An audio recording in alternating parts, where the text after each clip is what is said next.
Assalamualaikum warahmatullahi wabarakatuh. Alhamdulillahirabbil alamin wassalatu wassalamu ala asrofil anbiya'i wal mursalin wa ala alihi washabbihi ajma'in amma ba'du. Yang terhormat kepada Ibu Dr. Zulfa Ismawati selaku dosen pengampu mata kuliah metodologi penelitian dan teman-teman semua yang sedang berbahagia. Pertama-tama marilah kita panjatkan puji syukur kehadirat Allah Subhanahu wa taala yang telah memberikan nikmat sehingga kita bisa mengerjakan tugas UTS metodologi penelitian dalam keadaan sehat walafiat. Salawat serta salam semoga tetap tercurahkan kepada junjungan kita Nabi Agung Muhammad Sallallahu Alaihi Wasallam. Baik teman-teman, saya Muhammad Aidar Rafiki dengan NIM 12631121345 akan mempresentasikan hasil diskusi kelompok 1 mengenai penggunaan teori, tinjauan pustaka dan landasan teori dalam penelitian kuantitatif. Pengertian teori. Teori adalah alur atau logika penalaran yang merupakan seperangkat konsep, definisi, proposisi yang disusun secara sistematik. Kita akan membahas mengenai pengertian teori menurut para ahli terlebih dahulu, teman-teman. Setiap penelitian itu selalu menggunakan teori. Seperti yang dinyatakan oleh Neuronen 2003, teori adalah seperangkat konstruk atau konsep, definisi, proposisi yang berfungsi untuk melihat fenomena secara sistematik melalui spesifikasi hubungan antar variabel, sehingga dapat berguna untuk menjelaskan dan meramalkan fenomena. Dari penjelasan dari Neuronen ini dapat disimpulkan bahwa teori adalah hubungan antar variabel atau konsep. Selanjutnya, menurut William Wiersma tahun 1986 menyatakan bahwa teori adalah generalisasi atau kumpulan generalisasi yang dapat digunakan untuk menjelaskan berbagai fenomena secara sistematik. Menurut Mart tahun 1963 dalam Siti Rahayu Hadi Tono 1999 membedakan adanya 3 macam teori. Ketiga teori yang dimaksud ini berhubungan dengan data empiris. Dengan demikian dapat dibedakan menjadi 3. Yang pertama ada teori yang deduktif. Teori deduktif ini teori yang memberi keterangan yang dimulai dari suatu pikiran atau pikiran spekulatif tertentu ke arah data yang akan diterangkan. Dari pikiran ke arah data yang akan diterangkan. Itu teori yang deduktif. Kemudian yang kedua ada teori induktif. Teori induktif ini teori yang cara menerangkannya itu dari data ke arah teori. Data ke arah teori. Dan yang ketiga adalah teori yang fungsional. Di sini nampak suatu interaksi pengaruh antara data dan pikiran teoritis, yaitu data mempengaruhi pembentukan teori dan pembentukan teori kembali mempengaruhi pembentukan data. Berdasarkan 3 pandangan ini dapat disimpulkan bahwa teori dapat dipandang sebagai berikut. Yang pertama, teori itu menunjuk pada sekelompok hukum yang tersusun secara logis.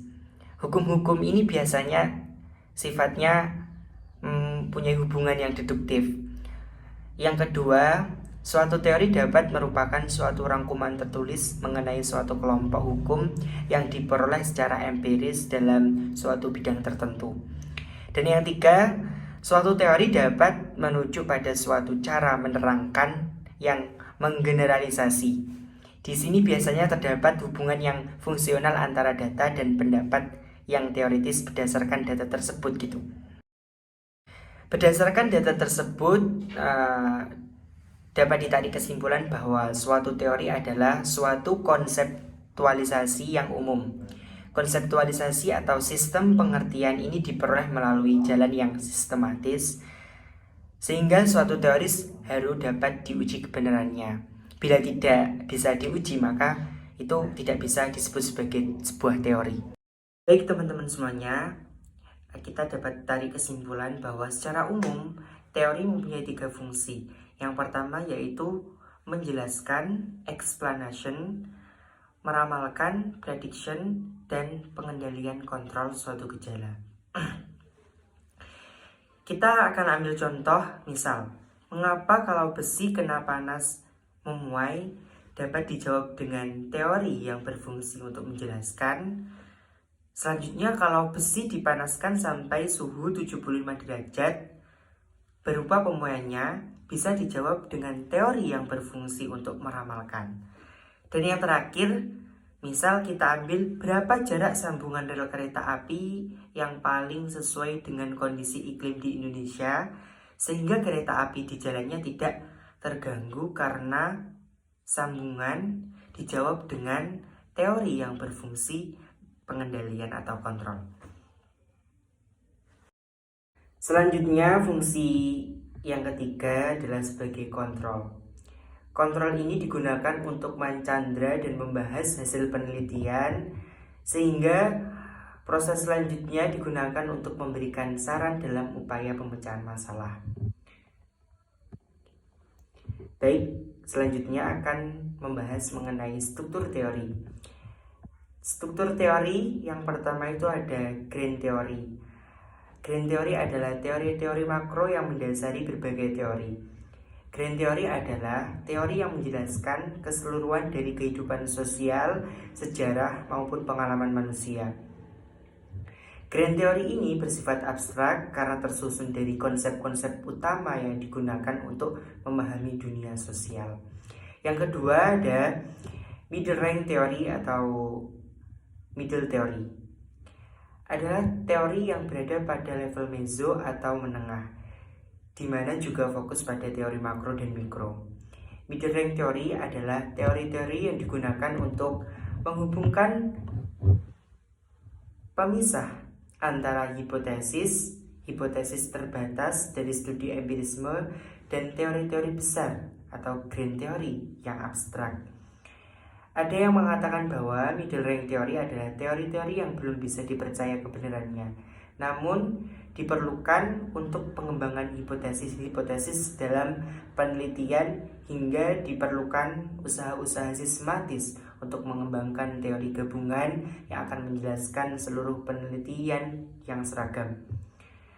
Yang ketiga ada application theory, adalah teori berada di level mikro dan siap diaplikasikan dalam konseptualisasi, seperti teori kebijakan publik, teori pertukaran, teori interaksi simbolik adalah contoh-contoh teori aplikasi. Jadi dapat disimpulkan, yang penting dalam kajian teori pada penelitian itu ada 3 struktur, yaitu yang pertama ada grand theory, yang kedua middle theory, dan yang ketiga adalah application theory.